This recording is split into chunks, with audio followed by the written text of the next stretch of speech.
તો મિત્રો, ઉત્તરાયણના દિવસે ભૂલથી પણ આ બે વસ્તુનું દાન ન કરવું જોઈએ.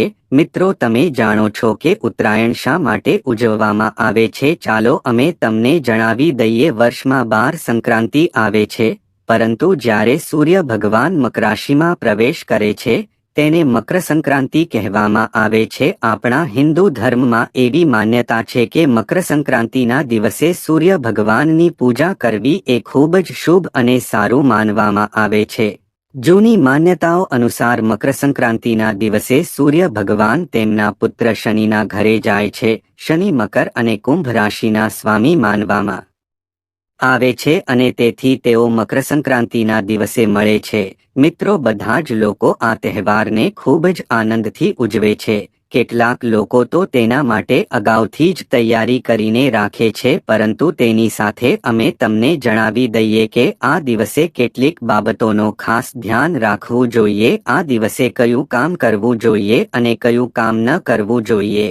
તો સૌથી પહેલા આપણે જાણી લઈએ કે કયા કામ કરવા જોઈએ. તો મિત્રો, મકર સંક્રાંતિના દિવસે સવારે તમારે વહેલું ઉઠવાનું છે અને ત્યારબાદ સ્નાન કરીને સૂર્યદેવને જળ અર્પણ કરવાનું છે. સૂર્યદેવને જળ અર્પણ કરતી વખતે જો તમારી પાસે તાંબાનું વાસણ હોય તો તેમાં પાણી લેવાનું છે અને તેમાં ગુલાબના પાન અને ગોળ નાખી દેવાનો અને પછી સૂર્યદેવને જળ ચડાવી દેવાનું છે.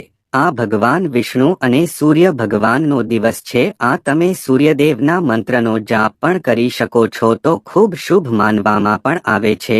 મકર સંક્રાંતિના દિવસે લોકો તીર્થસ્થાનોમાં સ્નાન કરવા પણ જાય છે.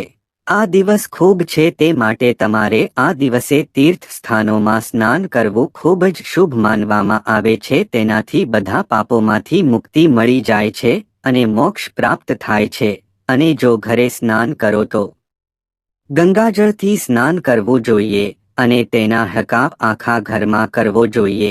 પરંતુ કેટલીક એવી બાબતો પણ છે જે આ દિવસે વ્યક્તિએ ન કરવી જોઈએ. નંબર 1, મકર સંક્રાંતિના દિવસે ઘરમાં તામસિક ભોજન ન બનાવવું જોઈએ, એટલે કે માંસ, મદિરા, લસણ અને ડુંગળીનું સેવન ન કરવું જોઈએ. આ દિવસે સાત્વિક ભોજન જ કરવું જોઈએ. નંબર 2, આ દિવસે કોઈ ગરીબ કે અસહાય વ્યક્તિની મજાક કે અપમાન ન કરવું જોઈએ.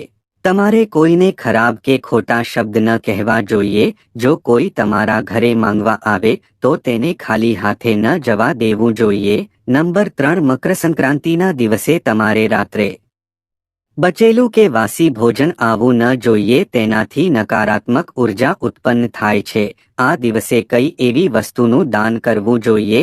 મકર સંક્રાંતિના દિવસે કરવામાં આવેલું દાન એ ખૂબ જ પુણ્ય આપનાર હોય છે. જો કોઈ વ્યક્તિ આ દિવસે કોઈ પણ પ્રકારનું દાન કરે છે તો તેને અવશ્ય જ તેનું યોગ્ય ફળ પ્રાપ્ત થાય જ છે. આ દિવસે કોઈ પણ વસ્તુનું દાન કરવાથી જીવનમાં ક્યારેય પણ પૈસાની કમીનો સામનો કરવો પડતો નથી. આ દિવસે દાન કરતા પહેલા સ્નાન અવશ્ય જ કરી લેવું જોઈએ.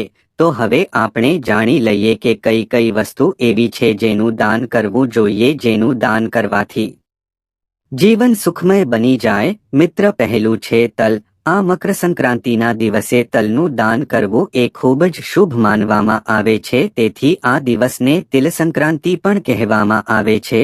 તેનું દાન કરવાથી ગમે ત્યારે તેનો ફળ અવશ્ય જ પ્રાપ્ત થાય છે. આ મકર સંક્રાંતિના દિવસે તલનો દાન એ અન્ય દિવસ કરતાં આ દિવસનું દાન ખૂબ જ શુભ માનવામાં આવે છે અને લાભદાયક માનવામાં આવે છે. અને આ દિવસે તલની બનેલી જે પણ કંઈ વસ્તુ હોય તે બ્રાહ્મણને દાન કરવાથી તેનું બમણું પુણ્ય પ્રાપ્ત થાય છે. આ મકર સંક્રાંતિના દિવસે ભગવાન વિષ્ણુ, શિવ, સૂર્યદેવ અને શનિ એ તલથી પૂજા કરવામાં આવે છે. મિત્રો, મકર સંક્રાંતિના દિવસે તમે ગોળનો દાન અવશ્ય કરો, કેમ કે આ દિવસે ગોળ અથવા તો તેમાંથી બનેલી વસ્તુઓનું દાન કરો એ ખૂબ જ શુભ માનવામાં આવે છે અને શુભ ફળની પ્રાપ્તિ થાય છે. વ્યક્તિના જીવનમાં મધુરતા આવે છે. તમે કોઈ પણ મીઠાઈનું દાન પણ કરી શકો છો. મકર સંક્રાંતિના દિવસે જો તમે કપડાનું દાન કરી શકો તો જરૂર કરવું જોઈએ. તેનાથી તમને અનેક એવી જીવનમાં જે મુસીબતો આવે છે તેમાંથી તમને રાહત મળી શકે છે. જે ગરમ વસ્ત્રો છે તે કોઈ ગરીબ લોકોને ઠંડીથી બચવા ધાબળા કે શાલનું દાન અવશ્ય કરવું જોઈએ. આ દિવસે ગરીબ વ્યક્તિને એક જોડી કપડાનું દાન તો અવશ્ય કરવું જ જોઈએ। તો મિત્રો, મને આશા છે કે તમને આ વિડિયો જરૂર પસંદ આવ્યો હશે, તો આ વિડિયોને એક લાઈક તો કરી જ દેજો અને આ વિડિયો તમારા સગા સંબંધીઓ સાથે વોટ્સએપમાં શેર જરૂર કરી દેજો।